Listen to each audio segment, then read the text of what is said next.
Hello students, welcome to our first year class of differential calculus. अभी तक एसिम्पटोट्स पे हमने क्वेश्चंस किए हैं, एग्जांपल्स देखे हमने एसिम्पटोट्स के अलग अलग केसेस कैसे जो है निकालने हैं एसिम्पटोट्स आपको अलग अलग टाइप के कर्व्स के लिए। तो आज एक एग्जांपल और हम देख रहे हैं जिसमें पैरेलल टू द एक्सिस एसिम्पटोट निकालने पे हम बात दोबारा से एक बार करना चाहेंगे। तो देखें आप किस तरीके से ये जो एक आपको कर्व दे रखा है A square by X square plus B square by Y square is equal to 1, इस कर्व का आपको एसिम्पटोट निकालना है और आपको गिवन है कि ये जो एसिम्पटोट्स निकालने हैं आपने ये पैरेलल टू द एक्सिस होने चाहिए। तो पैरेलल टू द एक्सिस एसिम्पटोट निकालने के लिए आपको जैसे मैंने पहले बताया था एक बार कि उसके लिए आपको एक्स स्क्वायर जो है उसका गुणांक और वाई स्क्वायर का गुणांक, तो इस केस में पर वैसे हाईएस्ट पावर ऑफ एक्स का कोफिशिएंट और हाईएस्ट पावर ऑफ वाई का कोफिशिएंट आपको जो है उसमें देखना ज़रूरी होता है। तो अपन क्या करेंगे, एक्स अक्ष के समानांतर जब अनंत स्पर्शी अपने को निकालनी होगी तो उसमें एक्स स्क्वायर का गुणांक इकट्ठा करेंगे। तो एक्स स्क्वायर का गुणांक जो होगा वो आपको यहाँ से और यहाँ से दोनों को ब्रैकेट में रखने से मिल जाएगा और वो बनेगा y square minus b square, ठीक है। और इसी तरह जब वाई स्क्वायर का गुणांक की बात करोगे तो बनेगा एक्स स्क्वायर माइनस ए स्क्वायर। तो आपको जो रूल बताया गया था उसमें एक कहा गया था कि जब भी आपको एसिम्पटोट्स पैरेलल टू द एक्सिस निकालने होते हैं तो आप कैसे प्रोसीड करते हैं, एक्स की हाईएस्ट पावर का कोफिशिएंट को इक्वेट करते हैं 0 के बराबर, और जब y एक्सिस के पैरेलल लेना होता है y की हाईएस्ट पावर के गुणांक को इक्वेट करते हैं 0 के बराबर। तो यहाँ हमने वही करा है, x की हाईएस्ट पावर का जो गुणांक था एक्स स्क्वायर का y square minus b square, इसको जब 0 के इक्वल रखा तो हमको मिला y is equal to plus minus b. और इसी तरह वाई स्क्वायर का जो गुणांक था वो था एक्स स्क्वायर माइनस ए स्क्वायर, और इसको जब हमने 0 के बराबर रखा तो हमको मिला एक्स स्क्वायर माइनस ए स्क्वायर बराबर 0, तो मिला x बराबर प्लस माइनस ए। तो अब ये दो एसिम्पटोट्स तो हमको यहाँ और दो एसिम्पटोट्स हमको यहाँ मिल चुके हैं, यानी इन टोटलिटी आपको जो है 4 एसिम्पटोट्स मिल चुके हैं। अब हम ये कंफर्म करना चाहेंगे कि इसके अलावा भी कोई एसिम्पटोट्स हैं इसमें, तो उसके लिए हमें क्या करना पड़ेगा, हमें जो है इस वाली इक्वेशन को दोबारा देखना पड़ेगा। इस इक्वेशन की डिग्री कितनी है, ये है 4, क्योंकि x की पावर 2 एंड y की पावर 2, तो कितनी हो गई 4 डिग्री हो गई। तो 4 डिग्री के लिए आपको पता है कोई भी 4 डिग्री का कर्व होता है तो उसके नंबर ऑफ एसिम्पटोट्स जो आपको होते हैं वो होते हैं 4, यानी जितनी कर्व की डिग्री है उतना ही उसमें एसिम्पटोट्स अगर एग्जिस्ट करते हैं रियल तो उतने ही निकलेंगे। तो यहाँ पर आपको 4 एसिम्पटोट्स मिल चुके हैं, यानी अब और आपको फाइंड आउट करने की ज़रूरत नहीं है इसमें। तो ये parallel to the axis asymptote find out करने का एक एग्जाम्पल था। उसके बाद एक एग्जाम्पल और देखेंगे अपन यहाँ पे, ये कि find the asymptote of the parabola Y square is equal to 4x। Y square is equal to 4x के लिए जो पैराबोला है उसके लिए आपको क्या करना है, एसिम्पटोट्स फाइंड आउट करने हैं। तो देखें आप, ये 2 डिग्री की इक्वेशन है, तो हम फाई टू m निकालेंगे यहाँ x बराबर 1 और y बराबर m रख के, तो हमको मिलेगा phi to m is equal to m square. फिर हम फाई 1m निकालेंगे, तो फाई 1m जब निकालेंगे तो ये हो जाएगा माइनस का 4a, ठीक है। और phi to m is equal to 0 रखते ही हमको m की वैल्यू क्या मिलेगी, 0। तो m जब 0 मिला तो क्या होगा, c का मान परिमित नहीं आएगा। जब c का मान परिमित नहीं आएगा यानी फाइनाइट नहीं आएगा c का मान, तो हम कहेंगे कि इसके लिए कोई भी एसिम्पटोट एग्जिस्ट नहीं करता, ठीक है। तो ये एक एग्जांपल है जिसको आपको और अच्छे से देखना है कि y square is equal to 4x जो पैराबोला है उसका कोई भी रियल एसिम्पटोट एग्जिस्ट नहीं करता है, ठीक। उसके बाद अपन आगे चलें तो आगे अपने को एक चीज़ और मिलेगी, वो है ये एक और आर्टिकल की तरह मैं इसको देखना चाह रहा हूँ, आपको समझाना चाह रहा हूँ कि आर्टिकल की तरह इस वाले एग्जाम्पल को हम देखेंगे कि algebraic method for finding asymptotes of algebraic curve. Alternative method algebraic curve के एसिम्पटोट फाइंड आउट करने का क्या तरीका है। तो सबसे पहले है साहब method of limits. Method of limit में ये क्या कहता है, ये विधि पूर्व में बताई गई विधि के से ज़्यादा सुविधाजनक है अब सुविधाजनक कब होगी ये विधि, जब हमको ये समझ में आ जाएगा कि हमने इसमें करना क्या होता है। तो ये क्या कहता है, जब y minus m one x n कोटि के पदों का अनावृत गुणनखंड है, यानी कि y minus m one x उसमें एग्जिस्ट करना चाहिए। ये n कोटि के पदों का अनावृत यानी नॉन रिपीटेड गुणनखंड है। तो कोई भी अगर आपको कर्व गिवन है और आप अगर उसको इस फॉर्म में अरेंज कर पाएँ, किस फॉर्म में, y minus m one x multiplied by a factor f n minus one plus p n minus one is equal to 0, तो आप इसको कहेंगे कि इस इक्वेशन को क्लासिफाई किया जा सकता है इस केस फर्स्ट में। दैट मीन्स जब y minus m one x जो है नॉन रिपीटेड रूट है और ये आपको कर्व की गिवन इक्वेशन है, उस केस में इस मेथड को हम यूज कर सकते हैं। तो और कंडीशंस क्या है इसमें, उसको देखने की कोशिश करें। जहां एफ एन माइनस वन में केवल n माइनस वन कोटि के पद हैं, ये जो एफ एन माइनस वन है इसमें कितने कोटि के पद हैं, n माइनस वन डिग्री के पद इसके अंदर है।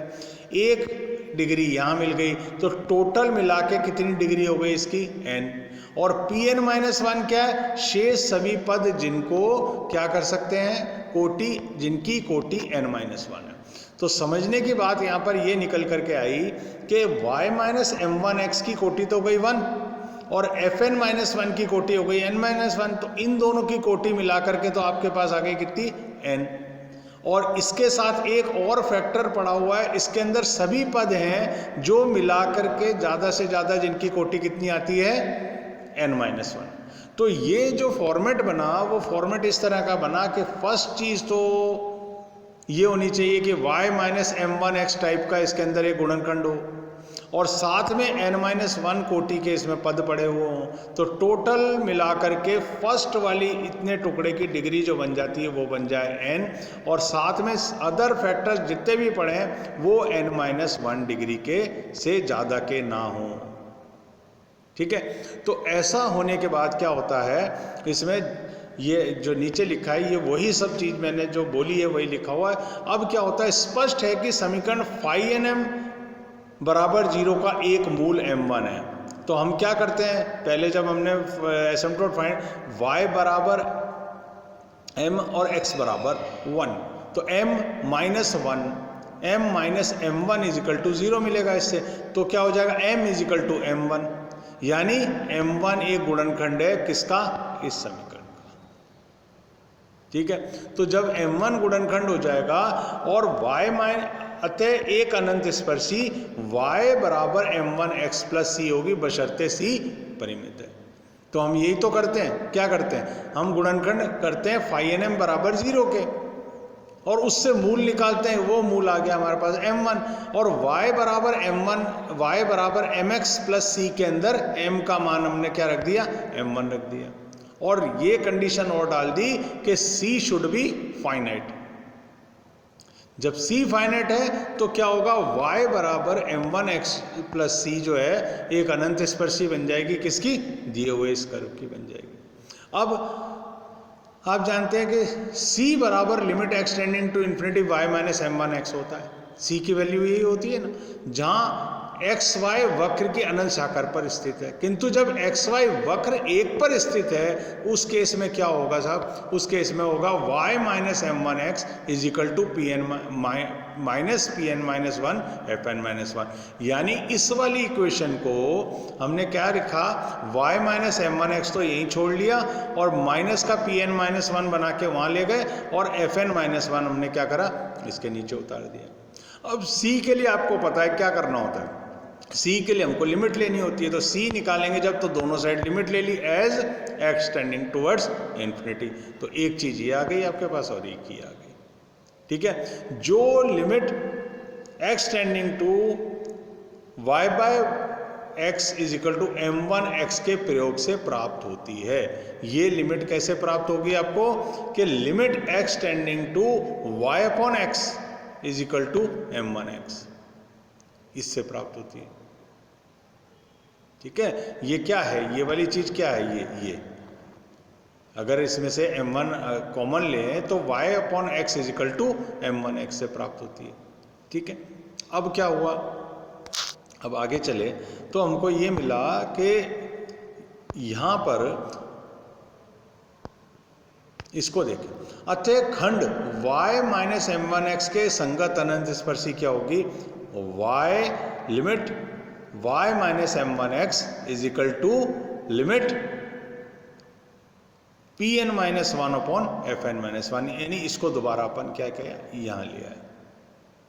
तो y माइनस m1x जो है ये क्या है एग्जैक्टली, y माइनस m1x जो है एक लाइन का इक्वेशन है।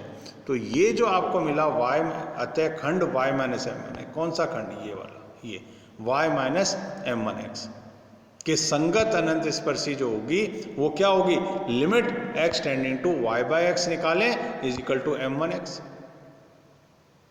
ठीक है, के प्रयोग से प्राप्त होगी। यानी ये सब्स्टिट्यूशन आपको इसमें करना पड़ेगा। तो क्या बन जाएगा, y minus m1x is equal, इसको यहां ले आएंगे, plus limit x tending to infinity pn minus one upon fn minus one is equal to 0। इसी प्रकार प्रत्येक रैखिक खंड वास्तविक या काल्पनिक के संगत अनंत स्पर्शी ज्ञात कर सकते हैं।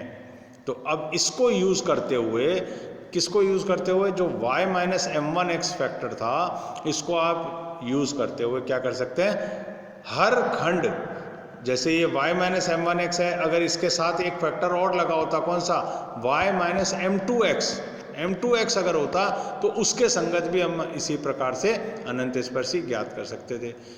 कंडीशन क्या है, कंडीशन यही है कि आपके पास जो है, जो इक्वेशन है जिसका आपको एसिम्प्टोट फाइंड आउट करना है वो बशर्ते हमेशा इस फॉर्म में होनी चाहिए।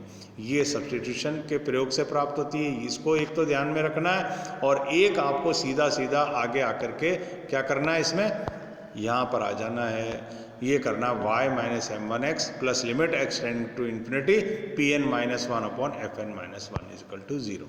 ये जो है आपका एक और तरीका है जिससे हम एसिम्प्टोट फाइंड आउट कर सकते हैं। और ये तरीका कंपैरेटिवली, अगर इस फॉर्म में आपको क्वेश्चन दिया हुआ है तो this method is comparatively easy, क्योंकि उसमें आपको काफ़ी सारी कैलकुलेशंस करनी पड़ती है। इसमें सिर्फ आपको क्या करना है, इस वाले फैक्टर को तो रखो यहाँ, इसको ले जाओ इधर और fn माइनस वन को नीचे उतार लो और लिमिट क्या ले लो, as x tending to infinity, एकदम से एसिम्प्टोट आ जाएगा। पर आपको पहचानना पड़ेगा ये कि ये एक नॉन रिपीटेड फैक्टर है, उसके पास में n माइनस वन डिग्री की टर्म पड़ी है, यानी ये वाला पूरा मिला के डिग्री n का हो गया, और इसके आगे जो चीज़ पड़ी है pn माइनस वन, ये कितनी डिग्री की है, n माइनस वन डिग्री की है।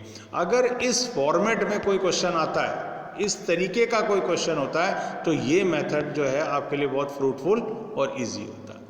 ठीक है, अब इसके बाद अपन एक दूसरा लिमिट वाला मेथड अगले टर्न पर जो है डिस्कस करेंगे।